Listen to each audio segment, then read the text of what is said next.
नमस्कार, आप सभी साथियों का अपने इस चैनल में स्वागत करता हूं। साथियों, आज इस वीडियो में हम चर्चा करने वाले बहुत ही महत्वपूर्ण टॉपिक पर, जो कि एक है प्रिपरेशन स्ट्रेटजी के बारे में। किसकी?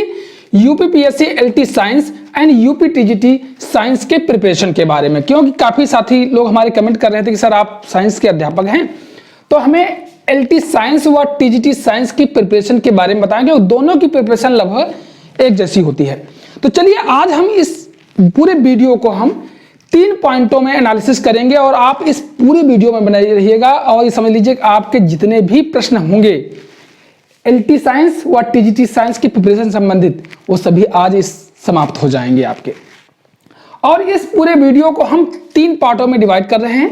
पहला स्टडी मटेरियल एंड बुक्स, दूसरा स्ट्रेटजी फॉर स्टडी, तीसरा टाइम फॉर स्टडी, यानी कितना समय अध्ययन के लिए चाहिए। हम पूरे इस वीडियो को इस 3 पार्टों में एनालिसिस करेंगे और इसके साथ साथ में थोड़ा इंट्रोडक्शन तौर पर परिचय देंगे कि एलटी साइंस का पेपर कैसा होता है और टीजीटी साइंस का पेपर कैसा होता है, कितने टाइम का होता है, कितने क्वेश्चंस आते हैं, क्या पैटर्न है, इस पर थोड़ा अध्ययन करेंगे। तो चलिए साथियों शुरुआत करते हैं। साथियों, यदि आप चैनल पर मेरे पहली बार आए हैं तो चैनल को सब्सक्राइब कर लीजिएगा और चाहे तो मुझे फेसबुक पेज पर भी फॉलो कर सकते हैं। तो चलिए साथियों, पहले हम चर्चा कर लेते हैं एलटी साइंस और टीजीटी साइंस के एग्जाम पैटर्न की। साथियों, इस समय बड़ा चर्चा में चल रहा है कि जो न्यू वैकेंसी आने वाली है एलटी की या जीएससी लेक्चरर्स की, उसमें बात की जा रही है कि एलटी को प्री और मेन में कराया जाएगा। जब टीजीटी आप जानते हो कि उसके भी बड़े कंफ्यूजन चल रहे हैं साथियों में। वो अक्सर ये सोच रहे हैं कि ऐसा तो नहीं टीजीटी भी में सब्जेक्टिव प्लस जीएस पूछा जाए। तो आपको इन प्रश्नों को आंसर दे देते हैं। पहले बात कर लेते हैं कि एलटी साइंस की। एलटी साइंस में प्री मेन नहीं, साइंस का मतलब एलटी ग्रेड की जो भी भर्ती होगी उसमें प्री और मेन नहीं होगा, क्योंकि इसमें कराने में इनको बहुत ही असुविधा होने वाली है और ये सिर्फ एक ही पेपर के साथ कराया जाएगा। क्योंकि जीआईसी लेक्चरर का तो प्री मेन में करा रहे हैं और इस बड़े एग्जाम, क्योंकि इसमें बहुत ज्यादा छात्र होते हैं, इसलिए इसे प्री और मेन में कराना आसान नहीं है। इसलिए ये भर्ती, क्योंकि इसमें भी टीजीटी साइंस को एक ही पेपर के साथ कराया जाएगा। देखो नियमावली भी आ गई है नए आयोग की, तो ये भी एक ही पेपर के साथ होगा। ये आप माइंड में बना लीजिए और उसी आधार से हम आपको आज इस वीडियो में एनालिसिस करके हर चीज बताएंगे कैसे आपको तैयारी करनी है। तो ये भी समझ लीजिए कि इसका भी एलटी साइंस का भी एक पेपर होगा और टीजीटी साइंस का तो आप जानते ही हो। लेकिन आप जो कंफ्यूजन में हो, जो ओल्ड स्टूडेंट हो 2022 वाले, वो ध्यान रखें कि वो टीजीटी साइंस की ही प्रिपरेशन करें, जीएस में नहीं पूछा जाएगा। क्योंकि आपका विज्ञापन जो पुराना है उसी के अधीन ही आपका पेपर कराया जाएगा। लेकिन जो नया विज्ञापन आएगा उसमें आपका सब्जेक्टिव प्लस जीएस दोनों पूछा जाएगा टीजीटी साइंस के लिए, जैसा कि एलटी साइंस में पूछा जाता है। तो दोनों की प्रिपरेशन स्ट्रेटजी एक ही जैसी है। आज हम पूरा इसमें अध्ययन करेंगे। एलटी साइंस की बात कर लेते हैं। देखिए 2 घंटे का पेपर होता है और 150 क्वेश्चन आते हैं, जिसमें 120 क्वेश्चन आपके साइंस से आते हैं और बाकी आपके 30 क्वेश्चन जीएस जनरल स्टडी से आते हैं। इसमें आपका जो है पूरे सभी 125 क्वेश्चन आते हैं। 2 घंटे का पेपर होता है, इसमें भी सभी 125 क्वेश्चन आपके साइंस से ही आएंगे 2022 वाले के लिए। लेकिन जो नेक्स्ट वैकेंसी आएगी उसमें आपका साइंस प्लस जीएस इंक्लूड हो जाएगा, जैसे एलटी साइंस का। तो वो आएगा तब हम बता देंगे उसके बारे में। लेकिन हम अभी इसके प्रिपरेशन एलटी साइंस 1 पेपर के साथ और टीजीटी साइंस सब्जेक्ट के साथ आपको पूरा एनालिसिस करके बताएंगे और आप पूरे वीडियो में बने रहिएगा और आपके हर प्रश्न का आंसर इसमें मिल जाएगा। तो आप जान गए। और एक चीज और आप लोग पूछ रहे थे निगेटिव मार्किंग के बारे में, तो आपको बता दूं एलटी साइंस में 25% निगेटिव मार्किंग है, अर्थात 4 क्वेश्चनों अगर गलत होते हैं तो 1 क्वेश्चन के नंबर आपके काट लिए जाएंगे। लेकिन इसमें कोई भी निगेटिव मार्किंग नहीं होती है, ये आप माइंड में बैठा लीजिए। तो अब आप जान गए हैं एग्जाम पैटर्न भी दोनों का, क्योंकि इसमें जो इस समय प्रेजेंट टाइम है 120 क्वेश्चन सब्जेक्ट से आते हैं और 30 नंबर आपके आते हैं जीएस से और 2 घंटे का पेपर होता है। निगेटिव मार्किंग होती है 25%। इसमें आपका 125 क्वेश्चन आते हैं, 2 घंटे का होता है, लेकिन सिर्फ सब्जेक्टिव पेपर अभी तक आ रहा है तो वही आएगा। लेकिन नए विज्ञापन में जीएस 10% इंक्लूड किया जाएगा। तो आप ये समझ गए एग्जाम पैटर्न और टाइमिंग के बारे में और निगेटिव मार्किंग के बारे में। इसमें निगेटिव मार्किंग है, फिर से बता दे रहा हूं, इसमें निगेटिव मार्किंग नहीं है। अब बात करते हैं कि study material and books, strategy for study and time for study. ये बहुत ही महत्वपूर्ण है। आप समझ लीजिए कि मैं जो बुकें बताने जा रहा हूं आप नोट कर लीजिएगा। कुछ चीजें हैं आगे भी बताऊंगा, आप उनको अच्छे से पढ़िएगा, समझने की कोशिश करिएगा, उनको परचेज कर लीजिएगा कहीं से भी मिल जाए और अपना अध्ययन करिएगा। और पूरा विश्वास है कि आप एलटी साइंस और टीजीटी साइंस को आप बीट कर पाएंगे। तो चलिए शुरुआत करते हैं। पहले बात करते हैं स्टडी मटेरियल एंड बुक्स के बारे में। तो पहले नंबर में तो आपसे हम कहेंगे कि आप शुरुआत में क्या करें कि सिलेबस ही ऑफिशियल साइट से, चाहे एलटी साइंस का हो या टीजीटी साइंस का, आप क्या करें सिलेबस जो है निकाल लीजिए। पहले नंबर तो आप निश्चित तौर पर यही करिए, सिलेबस निकालिए। उसके पश्चात आप क्या करिए, सेकेंड काम क्या करिए, सेकेंड काम आप यूथ कंपटीशन टाइम्स की, youth competition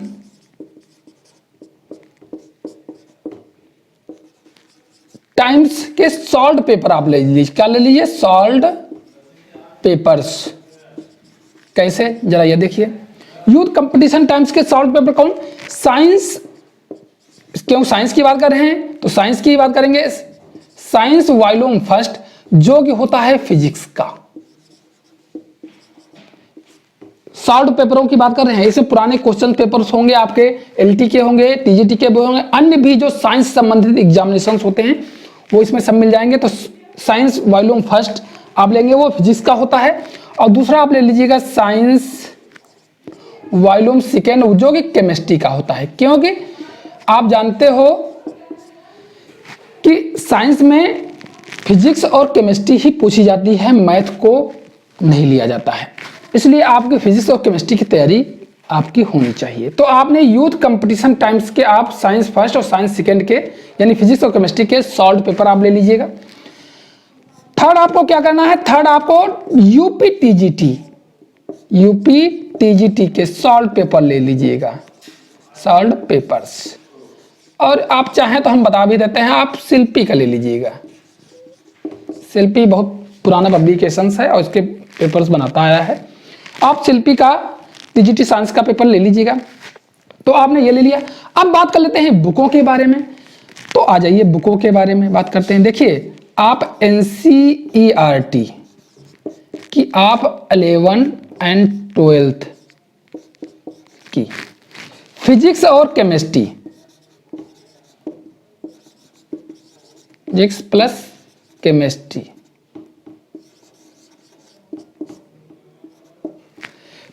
physics plus chemistry की बुक्स ले लीजिएगा एनसीईआरटी की। इसके बाद आप क्या करिएगा, जो मैं बता रहा हूं इसको बहुत केयरफुली सुनिएगा साथियों। इसके पश्चात आप स्पेशली तौर पर फिजिक्स की, हमारी राइटिंग थोड़ी अच्छी नहीं है साथियों, लेकिन आप समझने की कोशिश करिएगा, जो हम बोल रहे हैं उस पर ध्यान दीजिएगा। फिजिक्स के कुमार एंड मित्तल की ले लीजिएगा, कुमार एंड मित्तल की ले लीजिएगा। और आप केमिस्ट्री की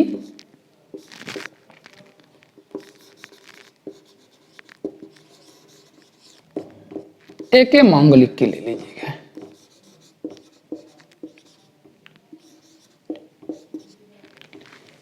इसके अतिरिक्त अब आप सोच रहे हो कि सर जी जो एलटी साइंस में जीएस का पूछा जाएगा उसका तो आपने बुक बताई नहीं, तो वो भी बता देता हूं। और आगे आने वाली टीजीटी साइंस के लिए भी घटना चक्र की आप जनरल स्टडी की बुक ले लीजिएगा। वो घटना चक्र वाले एलटी साइंस से नहीं, जितने भी यूपीपीएससी में सामान्य अध्ययन के क्वेश्चंस आते हैं उनको वो इंक्लूड करके एक बुक्स बनाते हैं, उस स्टडी मटेरियल्स भी बनाते हैं। तो आप नेक्स्ट बुक जो छठी बुक आप कर लीजिएगा वो आप जनरल स्टडी यानी जीएस की आप ले लीजिएगा। स्टडी मटेरियल भी आते हैं और क्वेश्चन पेपर्स भी आते हैं, यानी आप study material GS study material ले लीजिएगा and solve paper. Solve paper का मतलब है जो पुराने एग्जामों में भी सॉल्व पेपर पूछे गए वो किसकी जान दीजिएगा, घटना चक्र की। ये जो है सब कहूं सॉल्व्ड पेपर। तो घटना चक्र वाली हर चीजें जीएस यानी सॉल्व मटेरियल ले लीजिए, स्टडी मटेरियल, और उसके साथ साथ में सॉल्व पेपर्स आप घटना चक्र के ले लीजिएगा। आपकी आराम से एलटी साइंस का जीएस पार्ट जो है और आगे टीजीटी जो साइंस आने वाला है उसका भी आपका मामला सॉल्व हो जाएगा।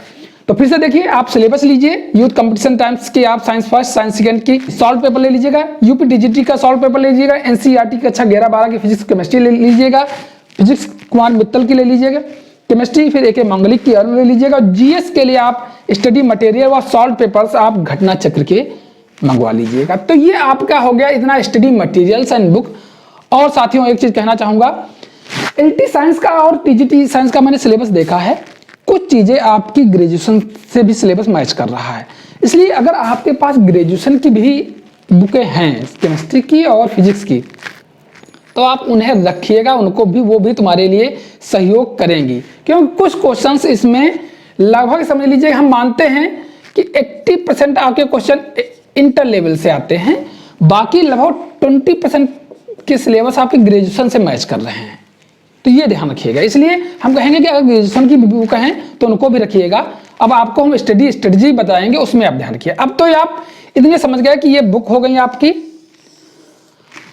अब बात कर लेते हैं स्ट्रेटजी फॉर स्टडी, कैसे आप इनका अध्ययन करेंगे। तो ध्यान रखिए, जो हमारे नए साथी हैं जो जुड़े रहे हैं उनको जानकारी होनी भी चाहिए, जो पुराने हैं वो तो पढ़ रहे हैं किसी तरीके, लेकिन अब जो हम तरीका बताने जा रहे हैं उस पर भी ध्यान दीजिएगा। आप पहले क्या करिए, सबसे पहले आप youth competition times and UPTGT के सॉल्व पेपरों को अच्छे से अध्ययन करिए, यानी रीड प्रॉपर्ली,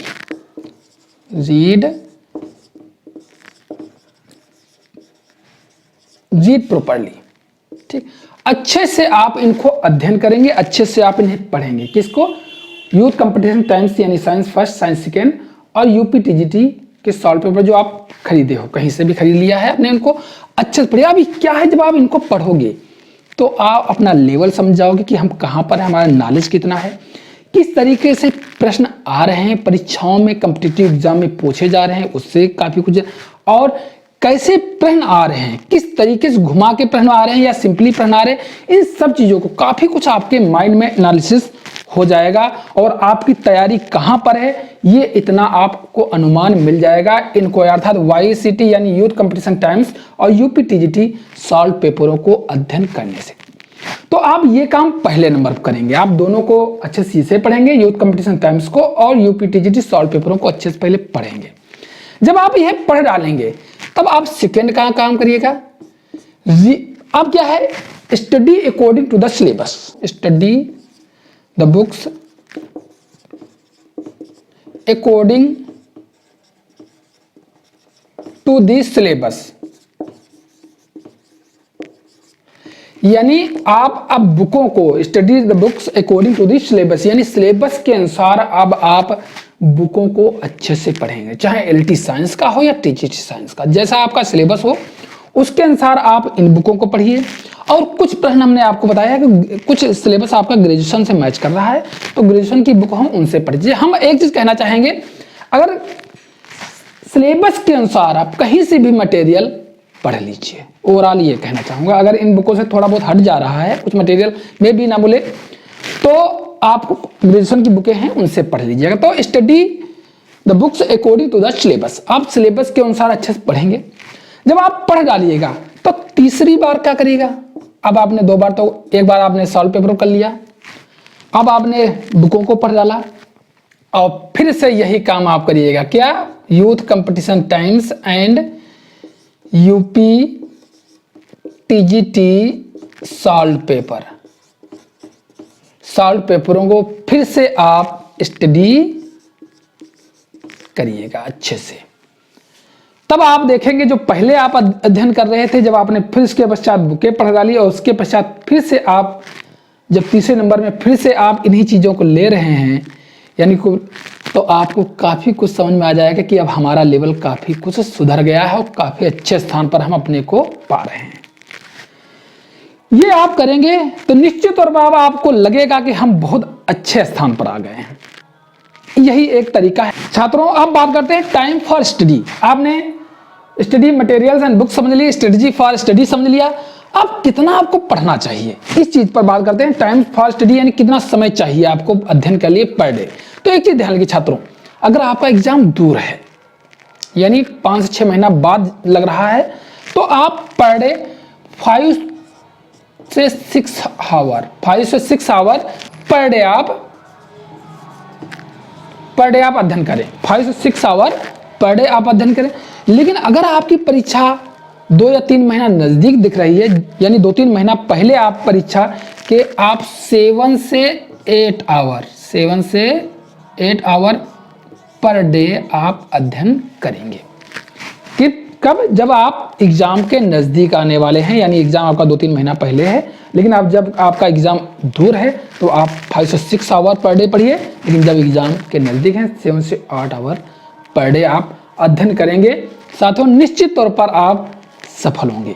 मेरा वीडियो कैसा लगा आपको हमें कमेंट करके जरूर बताएं। यदि मेरे चैनल पर आप पहली बार आए हैं तो चैनल को सब्सक्राइब कर लीजिएगा, और चाहे तो मुझे फेसबुक पेज पर भी फॉलो कर सकते हैं। चलिए अब आपको मिलेंगे नेक्स्ट वीडियो में, तब तक के लिए धन्यवाद, नमस्कार साथियों।